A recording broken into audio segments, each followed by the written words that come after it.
राज्यामध्ये आज उद्या मान्सूनचं आगमन होणार आहे। केरळमध्ये दाखल झाल्याच्या नंतर मान्सूनचा कर्नाटक आणि गोव्यासह महाराष्ट्राकडे वेगानं प्रवास। केरळमध्ये मुसळधार पावसाची शक्यता। सिंधुदुर्ग जिल्ह्यामधल्या सर्वच भागामध्ये मान्सून पूर्व पावसाच्या हलक्या सरी। जिल्ह्याला पावसाचा येलो अलर्ट। 12 ते 15 मिलीमीटर पाऊस पडणार असल्याची हवामान विभागाची माहिती। परभणी जिल्ह्यामधले केळी उत्पादक शेतकरी संकटात आहेत। मान्सूनपूर्व पावसामुळे हजारो हेक्टर केळीचं पीक उद्ध्वस्त झालंय। कर्ज कसं फेडायचं हा शेतकऱ्यांना सवाल आहे। पंचनामे करून तातडीनं मदतीची मागणी। कोयना धरणामधला पाणीसाठा धोक्याच्या पातळीवर 105 टीएमसी क्षमतेपैकी केवळ 10.44 टीएमसी पाणीसाठा शिल्लक आहे। यामुळे पर्यटन आणि स्थानिक अर्थव्यवस्थेला फटका बसण्याची शक्यता। मुंबईची तहान भागवणारा शहापूर तालुकाच पाण्यासाठी तहानलेला असल्याचं विदारक चित्र। शहापूरमध्ये भीषण पाणी टंचाई। कसारा मोखवणे इथला पाणीपुरवठा सध्या ठप्प झालाय। हंडाभर पाण्यासाठी ग्रामस्थांची वणवण। तातडीनं पाणीपुरवठा करण्याची मागणी। वाशिममध्ये महसूल शासकीय निवासातील कर्मचाऱ्यांना निकृष्ट कामाचा फटका बसलाय। जलवाहिनी फुटल्यामुळे पाणी टंचाईच्या झळा। बांधकाम विभागानं 4 महिन्यांपूर्वी केलेलं काम निकृष्ट दर्जाचं।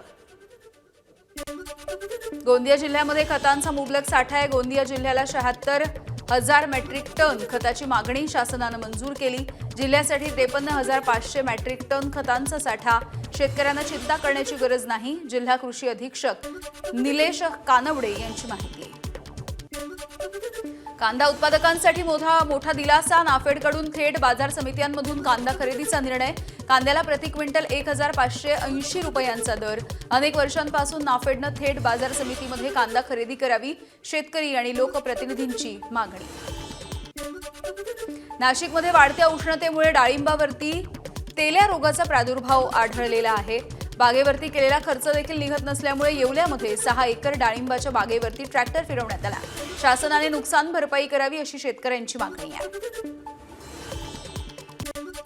बीडच्या गेवराई तालुक्यामधील शिरस गावामध्ये पाणी नसल्यामुळे मोसंबीची बाग वाळून गेली आहे। त्यामुळे मोसंबीच्या बागेवरती जेसीबी चालवण्याची शेतकऱ्यांवरती वेळ आली आहे। मोसंबीच्या झाडांची शेतामध्ये शेतकऱ्यानं होळी केली आहे। सोलापूरमध्ये अवकाळी पावसामुळे माळशिरस तालुक्यामधल्या अनेक गावांमध्ये शेतीचं मोठं नुकसान झालंय। माजी आमदार राम सातपुते यांच्याकडून नुकसानीची पाहणी। बांधावरूनच सातपुते यांनी मुख्यमंत्र्यांना फोन लावला। तातडीनं पंचनामे करण्याची मागणी करण्यात आली। कृषी मंत्री दत्तात्रय भरणे यांच्याकडून इंदापूर तालुक्यामधील नुकसानग्रस्त भागांची पाहणी करण्यात आली। शेतकऱ्यांना पंचनामे करून मदत केली जाईल असं आश्वासन दत्तात्रय भरणे यांनी दिलं आहे। शेतीचं तर खूप मोठं नुकसान झालेलं आहे। केळी असेल, इतर फळं असतील, डाळिंब असतील आणि या बाबतीमध्ये आता पुढे आपण आता वकील वस्ती विशेषतः बावडा भागामध्ये त्याचा फटका बावडा, लाकेवाडी, पिंपरी, भांडगाव मध्ये खूप मोठा फटका बसलेला आहे। त्यामुळे तिथं केळीच्या नुकसान झालेलं आहे। त्या भागात आता मी दौरा आम्ही करतोय। सगळे अधिकारी आमच्या बरोबर आहेत आणि ज्यांचं शेवटी हे निसर्गाचं संकट आहे आणि या संकटाला आपल्याला सगळ्याला सामोरं जावं लागेल। या बाबतीमध्ये शेतकऱ्याला काय मदत करता येईल, काय सहकार्य करता येईल तो करण्याचा प्रयत्न आम्ही करतोय। इंधन दरवाढीचा शेतकऱ्यांना मोठा फटका। डिझेल मिळत नसल्यामुळे भंडाऱ्यामधील शेतकऱ्यांचा शेतमाल वेळेत बाजारपेठेमध्ये पोहोचत नसल्याची तक्रार। दुसरीकडे डिझेलच्या किमती वाढल्यामुळे उत्पादन खर्च देखील परवडत नसल्याचं शेतकऱ्यांचं म्हणणं आहे आणि शेतकरी हवालदिल झाले आहेत। पाण्याखाली गेलेल्या बामणोली गावचं 7 दशकांच्या नंतर दर्शन होतंय। कोयना धरणामधील पाण्याची पातळी खालावल्यामुळे दगडी पूल, प्राचीन मंदिरं, घरांचे अवशेष दिसू लागले। जलाशयाच्या तळाशी दडलेला प्राचीन ठेवा बघण्यासाठी पर्यटकांची गर्दी। कर्जमाफीसाठी घातलेल्या जाचक अटी तातडीने रद्द करून सरसकट कर्जमाफी द्या, रोहित पवार यांची सरकारकडे मागणी। अन्यथा 12 जून पासून पंढरपूरमध्ये अन्नत्याग आंदोलन करणार आमदार रोहित पवार यांचा सरकारला इशारा। पुणे विधान परिषद निवडणुकीसाठी प्रचंड घोडेबाजार होणार अशा चर्चा होत्या। त्यामुळे तिन्ही पक्षांच्या सहमतीनं निवडणुकीमधून माघार घेतली। शरद पवार यांच्या राष्ट्रवादीच्या खासदार सुप्रिया सुळेंचा खुलासा। पुण्यातल्या जागेमध्ये सकाळी ज्या दिवशी आम्ही ठरवलं हे इलेक्शनलाही लढायचं, काँग्रेस, राष्ट्रवादी काँग्रेस आणि शिवसेनेची आमची सगळ्यांची सविस्तर मीटिंग ही सकाळी 11 ते दुपारी 1 सिल्वर ओकवर झालेली आहे। निर्णय सगळ्यांनी मिळून त्या मीटिंगमध्ये जे जे उपस्थित होते त्या सगळ्यांची चर्चा करून मग तो निर्णय घेतला गेला. जे त्या दिवशी मीटिंगमध्ये होते ते राष्ट्रवादी काँग्रेसचेही वरिष्ठ नेते होते, शिवरकरजी त्या मीटिंगमध्ये होते स्वतः. त्याच्यानंतर काँग्रेसचे नगरसेवक होते, राष्ट्रवादीचे काका आहेत काही काका चव्हाण उपस्थित होते त्या दिवशी मीटिंगला. त्याच्यानंतर शिवसेनेची लोक होते. तर जी चर्चा झाली ती महाविकास आघाडीच्या सगळ्या घटकांची चर्चा करूनच आम्ही तो निर्णय पुण्याचा घेतला. जे नेते त्या दिवशी मीटिंगमध्ये हजर होते ते. त्याचं कारण असं की प्रचंड घोडेबाजार होऊ नये यासाठी लोकसभेमध्ये विधेयक मांडलं जाणार. खासदार सुप्रिया सुळे यांची प्रतिक्रिया. तर सुप्रिया सुळेंनी विधेयक आणल्यास नक्कीच स्वागत करू, पण माणसं पैशांपेक्षा प्रेमानं जिंकता येतात हे कळल्यास कोणतं विधेयक आणण्याची गरज भासणार नाही. मुख्यमंत्री देवेंद्र फडणवीसांचा सुप्रिया सुळेंना टोला.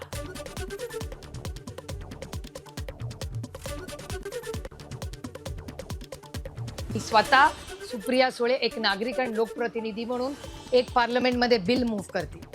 ते तुम्हाला लवकरच दिसेल की अशा या सगळ्या ज्या इलेक्शन्समध्ये जो घोडेबाजाराचा आरोप होतो हे बंद झाला पाहिजे. आणि हात वरती करून पार्टीच्या व्हिपनी सरपंच टू लोकसभा हे पारदर्शकच इलेक्शन झालं पाहिजे. आणि कुठलंही इलेक्शन झालं तरी ते फक्त पैशाच्या जीवावर कोणीही लढू नये किंवा आईसच्याही म्हणजे इन्कम टॅक्स, सीबीआय आणि ईडी हिचीही भीती दाखवू नये. हा देश हा लोकशाही पद्धतीने चालला पाहिजे आणि त्याच्यासाठी जे काय करावं लागेल ते आम्ही करू. एवढंच म्हणेन की माणसं पैशापेक्षा प्रेमानं जिंकता येतात हे जर तुम्हाला समजलं तर तुम्हाला अशा प्रकारचं बिल मांडण्याची आवश्यकता पडणार नाही. तथापि या निवडणूक प्रक्रियेत परिवर्तन झालं पाहिजे या संदर्भात जर कोणी बिल मांडणार असेल तर मला काहीच हरकत नाही. माझंही मत आहे की निवडणूक प्रक्रियेमध्ये परिवर्तन झालं पाहिजे. देवस्थानांच्या इनाम जमिनींच्या कायद्याच्या मसुद्याला स्थगिती. महसूल मंत्री चंद्रशेखर बावनकुळेंची माहिती. आक्षेप आणि हरकती आल्यामुळे कायद्याच्या प्रारूपाला स्थगिती. कायद्याचं प्रारूप नव्यानं ठरवणार असल्याचंही केलं स्पष्ट. 6 मे ला आम्ही या ठिकाणी कायद्याचं प्रारूप हे पब्लिक डोमेनला टाकलेलं होतं आणि 1 महिना काल 5 जून पर्यंत यावर देवस्थान समितीचे आक्षेप मागितले होते. आता आम्ही विचार करतो आहे की आक्षेप फार मोठ्या प्रमाणावर आहे म्हणून जो प्रारूप आणि जाहीर केलेला आहे ते सध्या स्थगित करतो आहे. पक्षश्रेष्ठी जो निर्णय घेतील तो मान्य आहे, मात्र नाशिकमध्ये जो निर्णय होईल त्याच पद्धतीनं निर्णय घेणार. रेश्मा काळे यांची एबीपी माझाला माहिती.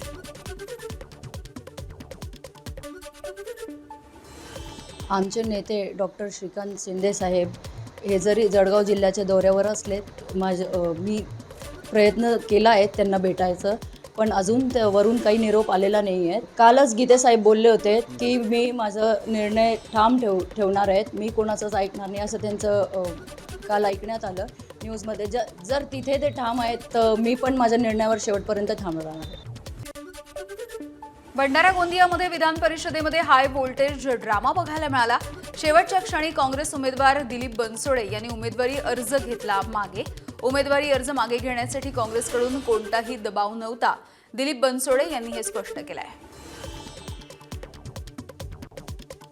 भाजपाच्या लोकांना हे माहीत नाही मी दलित नाही, मी बौद्ध आहे. पहिल्यांदा त्यांना कळलं पाहिजे की दलित आणि बौद्धात काय फरक आहे. पहिला प्रश्न, काँग्रेसने मला उमेदवारी दिली याच्यात काही वाद नाही. काँग्रेसने मला मागेही मोरगाव अर्जुनीतून तिकीट दिली, आता विधान परिषदेमध्ये दिली. विधान परिषद निवडणुकीमध्ये नाशिक जळगाव जागांवरती महायुतीमध्ये तिढा कायम आहे. मित्रपक्षांचे उमेदवार आमने सामने आल्यामुळे तोडगा काढण्यासाठी नेत्यांची बैठकांची मालिका. तर सगळ्या जागांवरती महायुतीचा विजय होईल, श्रीकांत शिंदे यांना विश्वास.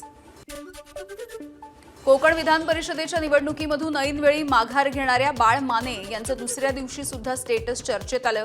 काळ हा मोठा शिक्षक असल्याचं स्टेटस त्यांनी ठेवलेलं आहे. लोकसहभागामधून साकारली सातारा नगरपालिकेची भव्य नवी इमारत. जुनी इमारत अपुरी पडत असल्यामुळे नवी इमारत बांधण्यात आली. खासदार उदयनराजे भोसले यांच्याकडून नवीन इमारतीची पाहणी. शहराच्या वैभवामध्ये मानाचा तुरा.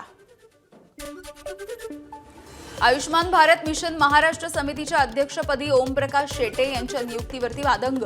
मुख्यमंत्री कार्यालयाची दिशाभूल केल्याची माहिती अधिकारामधून खुलासा झालेला आहे. आणि या प्रकरणी सखोल चौकशी करण्याची आमदार प्रकाश सोळंके यांची मागणी. छत्रपती संभाजीनगरच्या मध्यवर्ती बँक निवडणुकीमध्ये रंगत वाढली. मंत्री संजय शिरसाट यांची ऐन वेळेला एंट्री. अब्दुल सत्तार सूचक म्हणून सोबत. भाजपचे नेते अतुल सावे आणि ठाकरेंच्या शिवसेनेचे अंबादास दानवे निवडणुकीच्या मैदानात. मुख्यमंत्री देवेंद्र फडणवीसांनी घेतली पायाभूत सुविधांची आढावा बैठक. निर्धारित मुदतीमध्ये कामं पूर्ण करण्याचे अधिकारी आणि कंत्राटदारांना आदेश. तसंच कामामध्ये ढिलाई खपवून घेतली जाणार नसल्याचा अधिकाऱ्यांना इशारा. मुंबईतल्या नालेसफाईविरुद्ध मनसे आक्रमक झाली आहे. साकीनाक्यामध्ये मनसेचं आंदोलन. मनसेचे विभाग अध्यक्ष महेंद्र भानुशाली यांचं नाल्यामध्ये उतरून आंदोलन.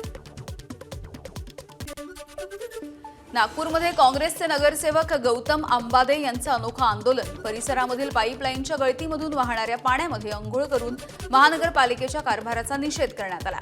नवीन वाहिनी टाकल्यानंतर गळती बंद होणार असल्याचा महानगरपालिकेचा दावा.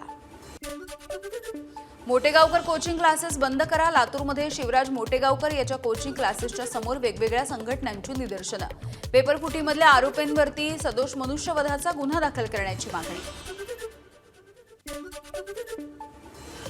कल्याणमध्ये भरणार रिक्षा चालकांसाठी मराठीची शाळा. आरटीओ आणि युनियनचा उपक्रम. दर रविवारी हे वर्ग भरणार आहेत. परवाना रद्द होण्याच्या भीतीनं अमराठी रिक्षा चालक मराठीचे धडे गिरवतील. निदा खानला आश्रय दिल्याप्रकरणी एमआयएमचे नगरसेवक मतीन पटेल यांची सोमवारी पुन्हा एकदा चौकशी होणार आहे. याआधी 3 वेळा मतीन पटेल यांची चौकशी झाली आहे. नाशिकच्या टीसीएस प्रकरणामधील आरोपपत्रामध्ये मतीन पटेल यांचं नाव आहे. प्रेमाच्या जाळ्यामध्ये ओढून अल्पवयीन मुलीवरती अत्याचार करणाऱ्याला भंडाऱ्याच्या लाखांदूर पोलिसांनी नागपूरमधून अटक केली आहे. मुलीला पळवून नेणाऱ्या या आरोपीला अटक करून पोलिसांनी मुलीला त्याच्या कुटुंबियांच्या स्वाधीन केलं आहे. वाशिममध्ये टोल प्लाझावरती बनावट नोटा चलनामध्ये आणण्याचा प्रयत्न करणाऱ्याला अटक झाली आहे. आरोपीकडून 10 लाख रुपयांच्या नकली नोटा जप्त. गाडीमधील 2 जण फरार आहेत. आरोपींनी पान शॉप आणि टोल प्लाझावरती 500 रुपयांची बनावट ज्या नोटा आहेत त्या चालवण्याचा प्रयत्न केला होता. नागपूरमध्ये डीआरआय पथकाची मोठी कारवाई. ओडिशामधून महाराष्ट्रामध्ये आणला जाणारा 2,61,00,00,000चा 522 किलोचा गांजा जप्त. 2 तस्करांना अटक करण्यात आली. छत्तीसगडमधून गांजा आणून सोलापूरमध्ये विकण्याच्या तयारीमध्ये असलेल्या 3 जणांना अटक करण्यात आली आहे. 36 किलो 270 ग्रॅम गांजा जप्त. गांजा पंढरपूर तालुक्यामधल्या खर्डी या ठिकाणी विकला जाणार होता. धाराशिवच्या परांड्यामध्ये गुटखा माफियांवरती मोठी कारवाई करण्यात आलेली आहे. एकाच वेळेला 4 गोडाऊनवरती धाड. 1,02,00,000 रुपयांचा गुटखा जप्त. धाराशिव, लातूर, सोलापूर आणि पुणे इथल्या विशेष पथकांनी ही संयुक्त कारवाई केली आहे. मुंबईमधल्या पूर्व द्रुतगती मार्गावरती ऐरोली जंक्शनजवळ टेम्पो उलटला. विक्रोळीजवळ ऑइलही सांडलं. त्यामुळे ठाण्याच्या दिशेनं जाणाऱ्या वाहतुकीवरती परिणाम झाला. अहिल्यानगरच्या पाथर्डी इथल्या कडगावामध्ये वादळी पावसानं घराची पडझड झाली. 75 वर्षीय महिलेचा दुर्दैवी मृत्यू झालाय. 5 ते 6 जण जखमी झालेत. घरासह संसार उपयोगी साहित्याचं मोठं नुकसान. बीडच्या आष्टी आणि पाटोद्यामधील दुधाचा काळा बाजार थांबणार आहे. 11 संकलन केंद्रामध्ये नमुने तपासणीसाठी पाठवले. अन्न आणि औषध प्रशासनाकडून मोहीम. 2 दिवसांपूर्वी लस्सी उत्पादन केंद्रावरती कारवाई करण्यात आली होती.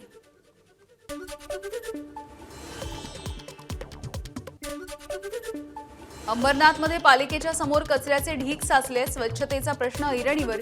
फुटपाथवरती कचरा जाळण्याचा प्रकार. पूर्णवेळ मुख्याधिकारी नसल्यामुळे प्रशासनावरती परिणाम होत असल्याचा भाजपचा आरोप आहे. मुंबईच्या हरित संपत्तीचं संवर्धन आणि संरक्षण करण्यासाठी अत्याधुनिक तंत्रज्ञानाचा वापर. बोरिवलीमधील 10,000 झाडांचं तंत्रज्ञानाच्या मदतीनं स्मार्ट मूल्यांकन केलं जात आहे. गडचिरोलीमधील विमानतळ आणि एमआयडीसी भूसंपादनावरून शेतकरी आंदोलनाला मोठं यश आलंय. 2 दिवसांच्या ठिय्यानंतर सरकारची तात्पुरती माघार. सहपालकमंत्र्यांनी दिलं प्रक्रिया स्थगित करण्याचं लेखी आश्वासन. अंतिम निर्णय मुख्यमंत्री स्तरावरती होणार आहे. इंडिगोच्या 6 आंतरराष्ट्रीय विमानसेवा तात्पुरत्या स्थगित. प्रवासी संख्या कमी आणि खर्च वाढल्यामुळे इंडिगो कंपनी प्रशासनाचा निर्णय. 1 जुलैपासून ते 30 सप्टेंबरपर्यंत विमानसेवा बंद राहील. पीओपीच्या गणेश मूर्तींच्या अवशेषांवरती प्रक्रिया करण्याचा मुंबई महानगरपालिकेमधील स्थायी समितीमध्ये प्रस्ताव. पीओपीच्या मूर्तींवरती बंदीची चर्चा सुरू असताना अवशेषांवरती प्रक्रिया कशासाठी, सदस्यांचा सवाल. पीओपी मूर्तीच्या संदर्भात पालिकेनं भूमिका स्पष्ट करण्याची मागणी. गडचिरोली जिल्ह्यामधून चंद्रपूर जिल्ह्यामध्ये दाखल झालेला रानटी हत्तींचा कळप ताडोबा व्याघ्र प्रकल्पाकडे वळण्याची शक्यता आहे. जवळपास 25 हत्तींचा कळप ताडोबा व्याघ्र प्रकल्पापासून अवघ्या 6 किलोमीटरवरती असलेल्या मुरमाडी आणि गोलाभुज परिसरामध्ये दाखल झाला. वनविभागाची चिंता वाढली आहे. मध्य रेल्वेवरती सीएसएमटी ते विद्याविहार लोकलचा रात्रकालीन ब्लॉक असणार आहे. अप आणि डाऊन धीम्या मार्गावरती रात्री 12:05 पासून रविवारी पहाटे 5:05 हा ब्लॉक असेल. हार्बरची लोकल सेवा उद्या 5 तासांसाठी ठप्प राहील, तर पश्चिम रेल्वे मार्गावरती उद्या जम्बो ब्लॉक आहे. चर्चगेट आणि मुंबई सेंट्रल स्थानकांच्या दरम्यान अप आणि डाऊन धीम्या मार्गावरती हा जम्बो ब्लॉक आहे. सकाळी 10:35 ते दुपारी 3:35 हा ब्लॉक असेल. मध्य प्रदेशामधल्या भाविकांचा 12 ज्योतिर्लिंगांच्या ठिकाणी त्रिशूळ अर्पण करण्याचा संकल्प. भाविकांनी वैजनाथाला 200 किलो वजनाचं त्रिशूळ अर्पण केलं आहे. नाशिकच्या येवल्यामध्ये ऑल इंडिया पॅन्थर सेनेतर्फे आरक्षण बचाव यात्रा. एससी प्रवर्गामधल्या आरक्षणाचं वर्गीकरण केलं जात असल्याचा आरोप करत ही यात्रा काढण्यात आली. बाबासाहेब आंबेडकर आणि शिवाजी महाराजांच्या पुतळ्याला अभिवादन. आरक्षण बचावचा नारा देखील देण्यात आला आहे. छत्रपती संभाजीनगरमध्ये ग्रीन गोल्ड सीड्सचा रौप्य महोत्सवी वर्धापन दिन. कंपनीचे कार्यकारी संचालक अजित मुळे यांची प्रमुख उपस्थिती. वाळूज इथे रौप्य महोत्सवी कार्यक्रम पार पडला आहे. किल्ले रायगडावरून शिवप्रेमींचा परतीचा प्रवास. धोकादायक ठिकाणांवरती ड्रोनचं विशेष लक्ष आहे, तर पायरी मार्गावरती गर्दी होऊ नये म्हणून समिती आणि पोलीस प्रशासनाचं विशेष नियोजन. अहिल्यानगरमध्ये शिवराज्याभिषेकाच्या सोहळ्याला अनोखं अभिवादन. विद्यार्थ्यांनी डाळ, तांदूळ आणि गव्हाच्या माध्यमातून भव्य प्रतिमा साकारली. 150 स्क्वेअर फूट कलाकृतीसाठी 18 तासांची मेहनत. शिवप्रेमींकडून कौतुकाचा वर्षाव.